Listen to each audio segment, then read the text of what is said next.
20 तारखेला कोकणातल्या पहिल्या इंजिनिअरिंग कॉलेजचा लोकार्पण सोहळा आहे.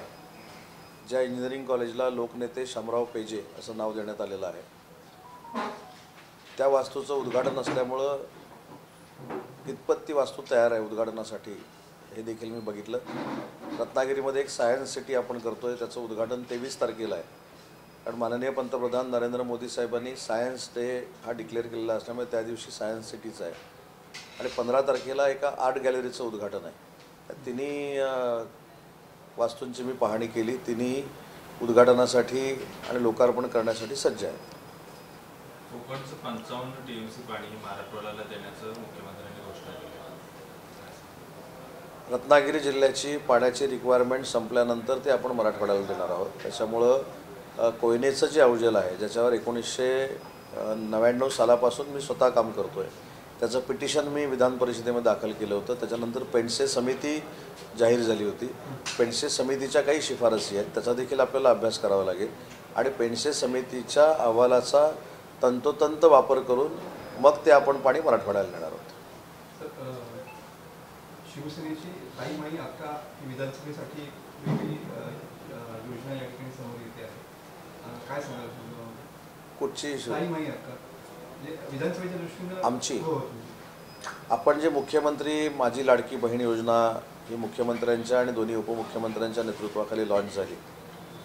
ती महिला भगिनींना भेट आपण रक्षाबंधनच्या अगोदर 2 दिवस देतोय. या दोन्ही महिन्याचे 3000 रुपये त्याच्यामध्ये जमा होतील. लेक लाडकी देखील युद्धपातळीवर आपण राबवतोय. युवकांसाठी स्टायपेंड योजना जी आहे ती देखील राबवतोय. वृद्धांसाठी वयश्री योजना राबवतोय. त्याच्यामुळे प्रत्येक समाजातला घटक आणि कुटुंबातला घटक याला आर्थिक ताकद मिळाली पाहिजे, ही शासनाची भूमिका आहे. आणि ह्या सगळ्या योजना लॉन्च झाल्यामुळेच आमचे विरोधक जे आहेत त्यांना पोटसू उठलेलं आहे. मशाल हे चिन्हच घेऊन उद्धव ठाकरे विधानसभेत समोर जाणार आहे, अशा प्रकारचं प्रतिक्रिया तरी निवडणूक आयोगाने दिलेला आहे आणि सिमिलर असलेलं चिन्ह आहे काढावं अशी सुद्धा मागणी केली आहे. हा त्यांचा वैयक्तिक पक्षाचा भाग आहे. परंतु आपल्याला मी अगदी प्रामाणिकपणानं सांगतो, आपण देखील ह्या सगळ्या गोष्टींचा जर विचार केला तर लोकसभेला उभाटाला जी मतं पडलेली आहेत ही मुस्लिम बांधवांमुळं आणि दलित बंधू भगिनींमुळं पडलेली आहेत. परंतु नंतर त्यांचा उल्लेख देखील कोणी केला नाही. मी वारंवार हे पत्रकार परिषद घेतल्यानंतर परवाच्या भाषणामध्ये तिथं उल्लेख झाला की मुस्लिम समाजाची मतं आम्हाला मिळालेली आहेत. याचा अर्थ पुन्हा एकदा मुस्लिम समाजामध्ये गैरसमज पसरवण्याची एक योजना या सगळ्या लोकांनी आखलेली आहे. पण मला असं वाटतं की आता मुस्लिम समाज कुठच्याही अफवेला बळी पडणार नाही, दलित समाज पडणार नाहीत, संविधान देखील टिकणार आहे आणि कोणालाही देश सोडून जावं लागणार नाही, ही भूमिका नरेंद्र मोदी साहेबांची असल्यामुळं या दोन्ही समाजांचा गैरसमज दूर झालेला आहे. आरक्षणाच्या बाबतीमध्ये मराठा आरक्षण देखील देण्याची भूमिका आम्ही सरकारने घेतलेली आहे. पण मराठा आरक्षण देत असताना ओबीसीच्या आरक्षणाला धक्का लागणार नाही, ही देखील आमची भूमिका आहे. त्याच्यामुळे विधानसभेच्या निवडणुकीनंतर महायुतीचंच सरकार येणार आहे.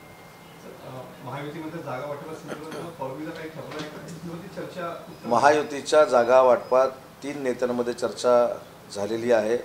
मला असं वाटतं की 15 ऑगस्टपर्यंत तिन्ही पक्षाच्या आणि मित्रपक्षांच्या बैठका होऊन लवकरात लवकर पहिली यादी आमची जाहीर होईल. जितेंद्र आव्हाडांनी ज्या पद्धतीने छत्रपती संभाजीराजांवरती टीका केली त्याचं लक्ष तपासायला पाहिजे असं वक्तव्य केलं, पडसाद पाहायला मिळालं, त्यांची गाडी फोडण्यात आली. मला ते वादात पडायचं नाही, परंतु संभाजी राजांबद्दल जे काही वक्तव्य केलं गेलं ते दुर्दैव आहे. आणि ही मला असं वाटतं की या सगळ्या लोकांची प्रवृत्तीच आहे. निवडणुकीला सामोरं जात असताना छत्रपती घराण्याचा कसा वापर करून घेतला हे याचं मूर्तिमंत उदाहरण आहे. एक सीट वाढली, एक सीट वाढल्यानंतर आता संभाजीराजेंची यांना गरज राहिलेली नाही, म्हणून संभाजीराजेंना एकेरीमध्ये देखील बोलण्याचा पराक्रम या सगळ्या मंडळींनी केलेला आहे. आणि याचा निर्णय मतदानातनं जनता नक्की घेणार आहे.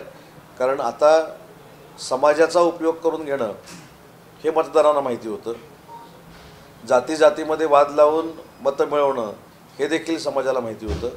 आता छत्रपती घराण्याचा उल्लेख एकेरीमध्ये आणि त्यांच्यावर टीका हीन दर्जाची करायची, त्याच्यामुळे हे मताचं राजकारण किती करतात हे आता जनतेसमोर आलेलं आहे आणि याच्यातनं नक्की जनता त्यांना धडा शिकवेल. पूजा केळकर प्रकरण सध्या महाराष्ट्रामध्ये राजकारण पाहिलं होतं. UPSCने त्यांची केलेली रद्द केलेली आहे, कोर्टाने जामीन पण नाकारलेला. या सगळ्या पार्श्वभूमीवरती पुन्हा एकदा कुठेतरी सगळ्या प्रकरणाची सखोल चौकशी केली तर पाहिजेच, परंतु तिला कशा पद्धतीनं सर्टिफिकेट दिलं गेलं आणि ते कोणी दिलं गेलं याची देखील चौकशी नक्की होईल. कशा पद्धतीचे कागदपत्र सबमिट केले होते याची देखील चौकशी होईल. त्या कागदपत्रांमध्ये काय होतं याची देखील चौकशी होईल. पण सध्या त्यांनी खोटं सगळं केलेलं हे साबित झाल्यामुळं मला असं वाटतं की त्यांना निलंबित देखील करण्यात आलेलं आहे. त्यांचा अटकपूर्व जामीन देखील नाकारलेला आहे. कायदेशीर कारवाई सुरू आहे. महाराष्ट्रामध्ये राजकारण हे फडणवीसांच्या माध्यमातून दळबद्रीपणाने सुरू आहे अशी टीका या ठिकाणी संजय राऊत यांनी केली आहे. राज्याचे मुख्यमंत्री एकनाथ शिंदेसाहेब आणि देवेंद्रजी हा सगळ्यात मोठा अडसर ह्या विरोधकांसमोरचा आहे.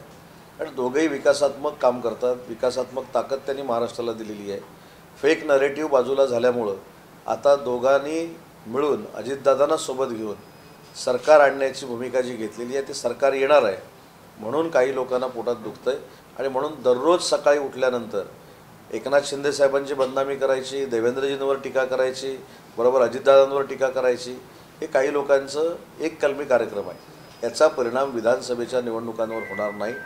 मी आज तुम्हाला सांगतो की ज्यावेळी आपण नोव्हेंबरच्या पहिल्या आठवड्यामध्ये भेटू त्यावेळी देखील महायुतीचंच सरकार हे महाराष्ट्रामध्ये असेल. एबीपी माझा, उघडा डोळे बघा नीट.